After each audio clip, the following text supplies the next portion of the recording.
I'm so proud that London has today chosen hope over fear and unity over division. People in London who voted for him didn't vote for him because he was Muslim. That was simply part of his identity.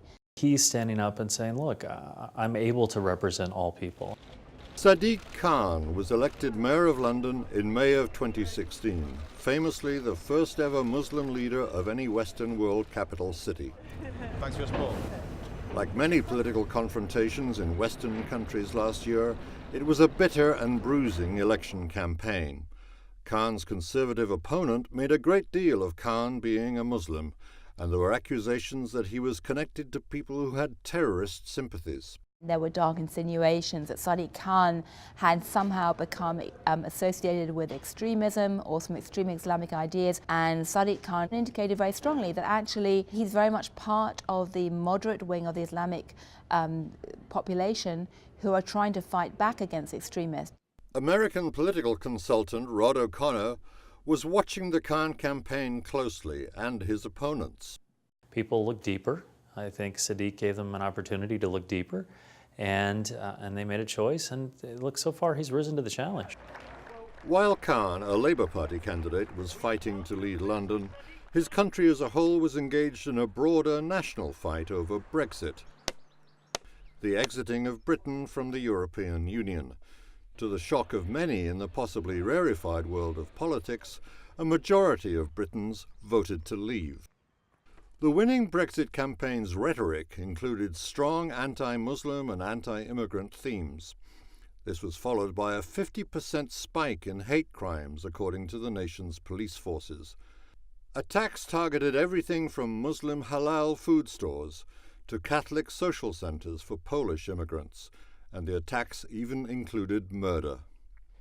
David, how are you? Pleasure to meet you. When Mayor Khan sat down with us, he discussed the challenges he faces in trying to improve inter-community and interfaith relations.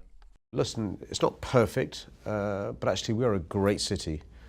You've got in London Christians, Jews, Muslims, Hindus, Sikhs, Buddhists, those not members of an organised faith, rich, poor, old, young, all getting on, interconnected lives, breaking bread together, studying together, working together. We can't have a laissez-faire attitude towards integration. We've got to think about our schools, about our colleges, about places of work. Are we ensuring that everyone has a chance to fulfil their potential, to meet their neighbours and to get on? Khan has encouraged religious and other minorities to report to law enforcement any and all attacks on their members. The good news is, though, is that the police and myself and others have a zero tolerance towards hate crime. The public had confidence to report it, which is very, very important. And the mayor has worked to connect more closely communities that haven't always associated with each other. He's been very clear that he wants to reach out to other faiths as well and try and have more integration. I've never held myself out as a Muslim leader, but it's a fact I'm a leader of Islamic faith, and so that brings with it a responsibility, especially in current times. So during the month of Ramadan, for example, when I was fasting, it was brilliant that, churches and synagogues around London invited me there. The Archbishop of Canterbury invited me to Lambeth Palace, and the Chief Rabbi. We invited 100 children from every borough in London, and the Archbishop and Chief Rabbi and I opened our fast together and took a brilliant selfie as well. That symbolic selfie went viral across Britain and globally.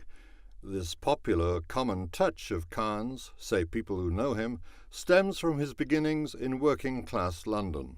My life experiences have made me the person who I am. Khan's story is a British-accented version of the American dream. He was born one of 8 children to immigrant parents from Pakistan and grew up poor. The family lived in public housing, and his father worked as a bus driver in an atmosphere of outright racism. When my dad first came, there were signs in London in hotels, guest houses and clubs saying no Irish, no blacks, no dogs. And by blacks, if you weren't white, you were black. One of his children is now the mayor of the city he chose to call home. That speaks wonders of London. The London promise is very simple. You work hard, you get a helping hand, you can achieve anything. The South London project, where the Khan family lived, was notorious for its violence.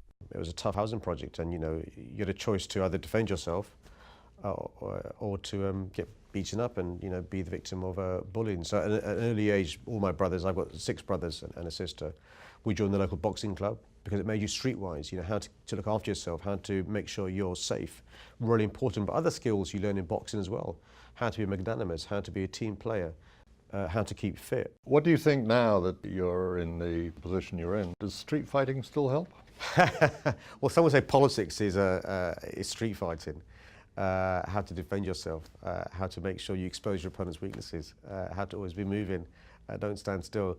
But these are life skills. Morning. What then are Khan's chances of winning now in his fighting mission to beat back bigotry? Whether any of his messages about religious inclusion and tolerance translate into tangible policies, we just don't know yet. But simply the very fact of him being elected to this position is very striking and in many ways very cheering. Makes me feel quite proud to be a Londoner. He has credibility. He can come through and say, look, this hasn't been easy. Not everything in my life has been easy, but I've looked forward. I've looked to the better parts of people. I've looked to the better hearts of people. And I think that's a powerful example right now, a much needed example. Does Britain in the Brexit era have relevance for America in its new era of Trump? Well, there are those who say it certainly does. And London's new Muslim mayor is central to the message. He comes at a time when these questions of populism, these questions of religious intolerance are at a louder volume. What's become clear in the last few months is that racism and religious bigotry is on the increase all over the Western world at the moment. The immediate response within the Democratic Party in the United States, once Donald Trump was elected, was to put forward as a candidate to be the leader of the party a Muslim congressman, the first Muslim congressman. Khan was careful with us to be diplomatic, and he passed no comment on domestic American politics. But he did say this. At a time when our cities are becoming more diverse, the job of politicians is to make sure we make it easier to integrate, that we bust myths, we build bridges, if you like, rather than walls. For Religion and Ethics NewsWeekly, this is David Tereshchuk reporting.